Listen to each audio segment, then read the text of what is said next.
ذات نبی مرکز یکجہتی اسلام، افلاک سے اونچا شہ لالاک کا ہے نام، ہے ذات نبی مرکز یکجہتی اسلام، افلاک سے اونچا شہ لالاک کا ہے نام۔ اعوذ باللہ من الشیطان الرجیم، بسم اللہ الرحمن الرحیم، الحمدللہ رب العالمین باری الخلائق اجمعین، ثم الصلاة والسلام علی اشرف الانبیاء والمرسلین،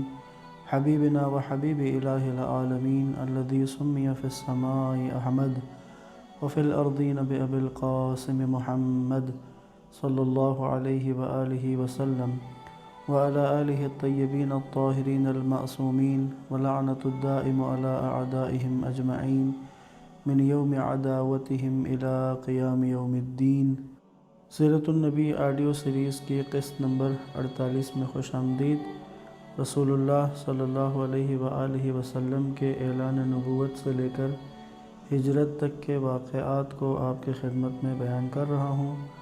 اوائل اسلام میں اعلان رسالت کے بعد اور خفیہ تبلیغ کے بعد اگلے مرحلے میں جب اعلانیہ تبلیغ کا آغاز ہوا تو اس دوران میں قریش کی طرف سے جو مشکلات اور جو آزار و اذیتیں اللہ کے نبی کے سامنے درپیش ہوئیں، قرآن مجید نے بھی مختلف مواقع پر ان واقعات کا ذکر کیا اور ان کے سوالات کے جوابات دیے۔ ان واقعات کو آپ کی خدمت میں عرض کر رہا ہوں۔ کل کی گفتگو میں عرض کیا تھا کہ نضر اور عقبہ جو ہیں، نضر ابن الحارث اور عقبہ ابن ابی معیط، ان دونوں کو قریش نے یثرب بھیجا تاکہ وہاں جا کر یہودی علماء سے رسول خدا کے بارے میں دریافت کریں۔ یہ جب وہاں پہنچے اور انہوں نے 3 سوال ان کو دیے کہ ان 3 سوالوں کے جوابات اپنے پیغمبر سے کہ جس نے پیغمبری کا دعویٰ کیا ہے ان سے لو، تو اگر وہ ان سوالات کے درست جوابات دیں تو وہ اللہ کا نبی ہے، اگر وہ ان سوالات کے درست جوابات نہ دے سکیں تو پھر وہ اللہ کا نبی نہیں ہے۔ قریش نے آ کر اللہ کے نبی سے جب ان سوالات کو اللہ کے نبی سے پوچھا کہ ان 3 چیزوں کے بارے میں ہمیں بتائیں، اللہ کے نبی نے ان کو جواب میں کہا کہ میں وحی کے نزول کے بعد تمہیں ان سوالات کے جوابات دوں گا۔ بس ان 3 سوالات کے جوابات میں جو جوابات آئے وہ پہلا جو ان کا سوال تھا ان جوانوں کے بارے میں، تو اس پر سورہ کہف کی آیات نازل ہوئی جس میں بسم اللہ الرحمن الرحیم پہلی آیت سے ہے نا کہ ام حسبت ان اصحاب الکہف والرقیم کانوا من آیاتنا عجبا۔ اس واقعے کی جو پہلی آیت تھی وہ یہ تھی کہ اے پوچھنے والوں، کیا تم نے یہ سمجھ لیا کہ اصحاب کہف اور رقیم ہماری آیتوں میں سے تعجب کے قابل تھے؟ بس اصحاب کہف کے بارے میں تفصیل سے بتایا گیا کہ یہ کچھ جوان تھے کہ جن کو اللہ نے ہدایت دی اور وہ اللہ کی ہدایت کی وجہ سے توحید کو انہوں نے قبول کیا، اور ان کا جو بادشاہ تھا ظالم تھا، مشرک تھا اور بت پرستی تھی، حتیٰ کہ جو روم کا شہنشاہ تھا اس کو بھی خدا کا درجہ دیا جاتا تھا۔ تو پس ان جوانوں نے اللہ کے حکم سے ایک غار میں پناہ لی اور پھر انہوں نے اس غار میں اللہ سے دعا کی۔ یہاں پر ان کو نیند آئی اور وہ نیند کئی 100 سالوں پر مشتمل تھی، کئی 100 سال وہ اس میں سوتے رہے۔ پھر اللہ نے انہیں جگایا اور پھر وہ جوان آبادی میں آئے، اور پھر یہ ایک اللہ کا معجزہ تھا کہ جس میں موت کے بعد کی زندگی کے موضوع کو بھی اس زمانے میں جو درپیش تھا اس کو حل کیا گیا۔ بس ان جوانوں کے بارے میں سورہ کہف کی آیات کے ذریعے اللہ تعالیٰ نے اپنے نبی کو اس بات کی خبر دی، اور قریش نے اللہ کے نبی کی رسالت کی تصدیق کے لیے جو 3 سوال کیے تھے ان میں سے پہلے سوال کا جواب ان کو دے دیا گیا۔ دوسرا سوال جو انہوں نے پوچھا تھا وہ اس شخص کے بارے میں تھا کہ جس کو مشرق اور مغرب دونوں طرف جس کو اختیار دیا گیا، تو یہ بھی سورہ کہف ہی کی آیات تھی۔ اللہ نے جو سورہ کہف میں بیان کیا، بسم اللہ الرحمن الرحیم، وَيَسْأَلُونَكَ عَنْ ذِي الْقَرْنَيْنِ قُلْ سَأَتْلُو عَلَيْكُم مِّنْهُ ذِكْرًا إِنَّا مَكَّنَّا لَهُ فِي الْأَرْضِ وَآتَيْنَاهُ مِنْ كُلِّ شَيْءٍ سَبَبًا فَأَتْبَعَ سَبَبًا۔ کہا کہ یہ تم سے ذوالقرنین کے بارے میں پوچھتے ہیں، انہیں کہو کہ میں تمہیں بھی اس کا حال بتاتا ہوں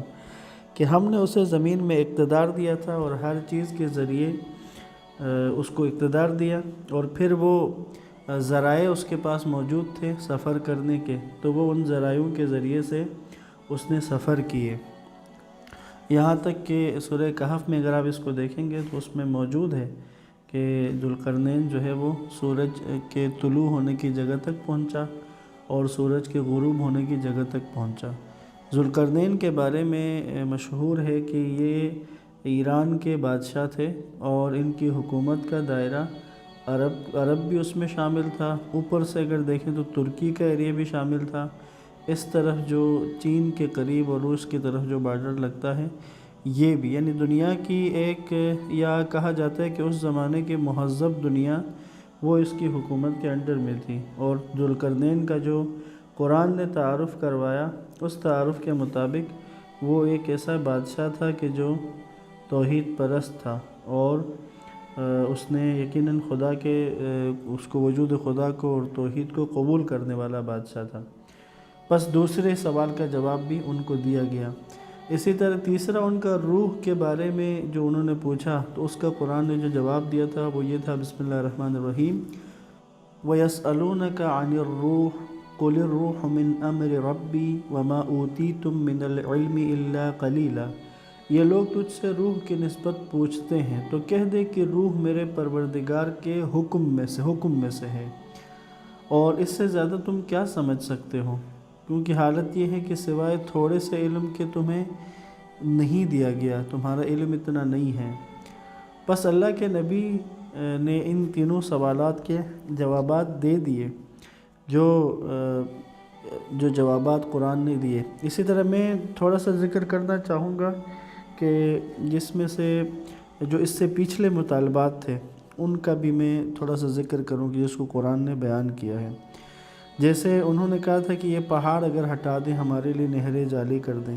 تو اللہ نے جواب دیا تھا، بسم اللہ الرحمن الرحیم، وَلَوْ أَنَّ قُرْآنًا سُيِّرَتْ بِهِ الْجِبَالُ أَوْ قُطِّعَتْ بِهِ الْأَرْضُ أَوْ كُلِّمَ بِهِ الْمَوْتَى بَلِ اللَّهِ الْأَمْرُ جَمِيعًا۔ یہ سورہ مبارکہ رعد کی آیت نمبر 31 ہے۔ اللہ کا ارشاد ہے کہ اگر کوئی قرآن ایسا ہوتا جس سے پہاڑ چل پڑتے، یا زمین پھٹ جاتی، یا مردے کلام کرتے، تو بھی یہ لوگ ایمان نہ لاتے، بلکہ یہ سارے امور اللہ کے ہاتھ میں ہیں۔ وہی جو قریش نے کہا تھا کہ یہ پہاڑ ہٹا دیں، یا یہ کہ زمین پھٹ جائے اس میں سے پانی آ جائے، یا مردے زندہ ہو جائیں، بالخصوص انہوں نے کہا قصی بن کلاب زندہ ہو جائیں اور وہ گواہی دے دیں۔ بس یہاں اللہ نے کہا کہ یہ کام اللہ کے ہاتھ میں ہیں۔ کیا اب آگے اس آیت کا اگلا حصہ بھی سماعت کیجیے گا، کیا اہل ایمان پر یہ بات واضح نہیں ہوئی کہ اگر اللہ چاہتا تو تمام انسانوں کو ہدایت دے دیتا، اور ان کافروں پر ان کے اپنے کردار کی وجہ سے آفت آتی رہے گی، یا ان کے گھروں کے قریب مصیبت آتی رہے گی، یہاں تک کہ اللہ کا وعدہ آ پہنچے۔ یقیناً اللہ وعدہ خلافی نہیں کرتا۔ یعنی اللہ کے نزدیک اگر ایسا ہو بھی جاتا، اگر ایسا قرآن ہو جاتا کہ جس سے یہ کام ہو جاتے، پہاڑ چل پڑتے، زمین پھٹ جاتی، مردے کلام کرتے، تب بھی ان لوگوں نے ایمان قبول نہیں کرنا تھا۔ یہ وہ جو پیچھے میں نے کل کی اس میں بیان کیا تھا قسط میں کہ ان کے جو مطالبات تھے یہ ان میں سے تھا، اس کا جواب جو قرآن میں آیا۔ اسی طرح ان کا جو دوسرا مطالبہ تھا کہ جس میں انہوں نے اللہ کے نبی سے کہا کہ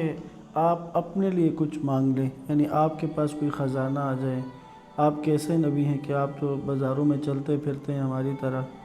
تو ان باتوں کا جواب بھی قرآن مجید کے سورہ مبارکہ فرقان کی آیت نمبر 7 سے شروع ہوا۔ اللہ کا ارشاد ہے، بسم اللہ الرحمن الرحیم، وَقَالُوا مَا لِهَذَا الرَّسُولِ يَأْكُلُ الطَّعَامَ وَيَمْشِي فِي الْأَسْوَاقِ لَوْلَا أُنزِلَ إِلَيْهِ مَلَكٌ فَيَكُونَ مَعَهُ نَذِيرًا أَوْ يُلْقَى إِلَيْهِ كَنْزٌ أَوْ تَكُونُ لَهُ جَنَّةٌ يَأْكُلُ مِنْهَا وَقَالَ الظَّالِمُونَ إِن تَتَّبِعُونَ إِلَّا رَجُلًا مَسْحُورًا انظر كيف ضربوا لك الأمثال فضلوا فلا يستطيعون سبيلا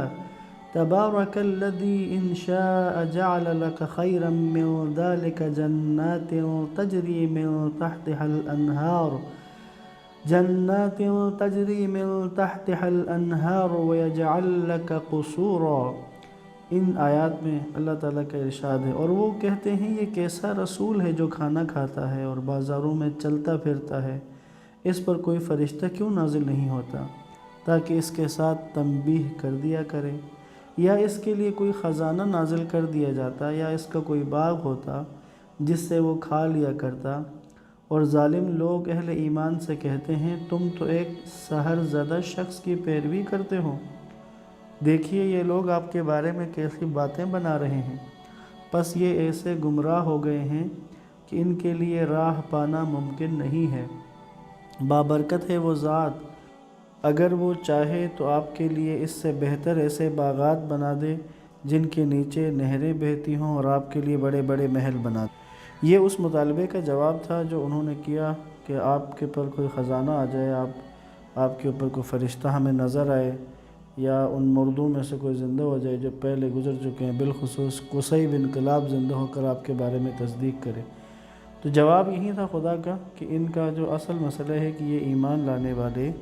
نہیں ہیں۔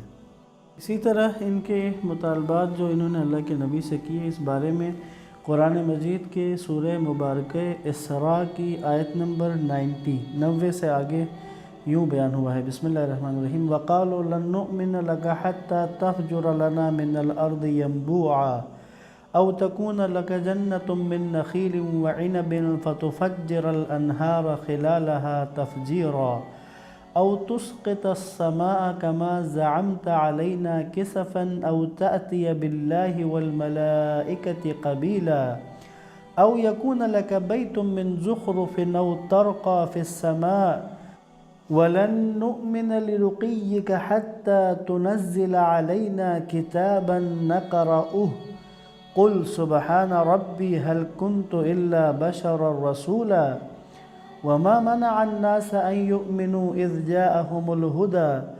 إِلَّا أَن قَالُوا أَبَعَثَ اللَّهُ بَشَرًا رَّسُولًا قُل لَّوْ كَانَ فِي الْأَرْضِ مَلَائِكَةٌ يَمْشُونَ مُطْمَئِنِّينَ لَنَزَّلْنَا عَلَيْهِمْ فِي السَّمَاءِ مَلَكًا رَّسُولًا قُلْ كَفَىٰ بِاللَّهِ شَهِيدًا بَيْنِي وَبَيْنَكُمْ إِنَّهُ كَانَ بِعِبَادِهِ خَبِيرًا بَصِيرًا وَمَن يَهْدِ اللَّهُ فَهُوَ الْمُهْتَدِ وَمَن يُضْلِلْ فَلَن تَجِدَ لَهُمْ أَوْلِيَاءَ مِن دُونِهِ وَنَحْشُرُهُمْ يَوْمَ الْقِيَامَةِ عَلَىٰ وُجُوهِهِمْ عُمْيًا وَبُكْمًا وَصُمًّا مَأْوَاهُمْ جَهَنَّمُ كُلَّمَا خَبَتْ زِدْنَاهُمْ سَعِيرًا۔ اور وہ کہنے لگے ہم آپ پر ایمان نہیں لاتے جب تک آپ ہمارے لیے زمین کو شگافتہ کر کے ایک چشمہ جاری نہ کریں، یا آپ کے لیے کھجوروں اور انگوروں کا ایسا باغ ہو جس کے درمیان آپ نہریں جاری کریں، یا آپ آسمان کو ٹکڑے ٹکڑے کر کے ہم پر گرا دیں جیسا کہ خود آپ کا ظام ہے، یا خود اللہ اور فرشتوں کو سامنے لے آئیں، یا آپ کے لیے سونے کا ایک گھر ہو، یا آپ آسمان پر چڑھ جائیں، اور ہم آپ کے چڑھنے کو بھی نہیں مانیں گے جب تک آپ ہمارے لیے ایسی کتاب اپنے ساتھ اتار نہ لائیں جسے ہم پڑھیں۔ کہہ دیجئے پاک ہے میرا رب، میں تو صرف پیغام پہنچانے والا انسان ہوں، اور جب لوگوں کے پاس ہدایت آ گئی تو اس پر ایمان لانے میں اور کوئی چیز مانے نہیں ہوئی سوائے اس کے کہ وہ کہتے تھے کیا اللہ نے ایک بشر کو رسول بنا کر بھیجا ہے؟ کہہ دیجئے اگر زمین میں فرشتے اطمینان سے چلتے پھرتے بس رہے ہوتے تو ہم آسمان سے ایک فرشتے کو رسول بنا کر ان پر نازل کرتے۔ کہہ دیجئے میرے اور تمہارے درمیان گواہی کے لیے اللہ کافی ہے، وہیں اپنے بندوں کا حال یقیناً خوب جانتا ہے اور دیکھتا ہے، اور ہدایت یافتہ وہ ہے جس کی اللہ ہدایت کرے، اور جسے اللہ گمراہ کر دے تو آپ اللہ کے سوا ان کا کوئی کارساز نہیں پائیں گے، اور قیامت کے دن ہم انہیں اوندے منہ اندھے اور گونگے اور بہرے بنا کر اٹھائیں گے، ان کا ٹھکانہ جہنم ہوگا، جب آگ فرو ہونے لگے گی تو ہم اسے ان پر اور بھڑکائیں گے۔ ان آیات میں اور قرآن مجید میں دیگر جگہوں پر بھی رسول خدا سے جو ان کے مطالبات تھے، اس طرح کے جو اپنے ملاحظہ کے اور پیچھے واقعہ بھی میں نے بیان کیا تھا، بس اللہ نے کہا جسے اللہ ہدایت دے اسے ہدایت ملتی ہے، یعنی کیا اللہ نے جو ہدایت کا سسٹم رکھا ہے اس کے مطابق ہی ہدایت ملتی ہے، لیکن جو ایسا نہیں ہوگا کہ سسٹم ہدایت کا جو اللہ نے بنایا اس کے علاوہ کسی کو ہدایت ملے۔ والسلام علیکم ورحمۃ اللہ وبرکاتہ۔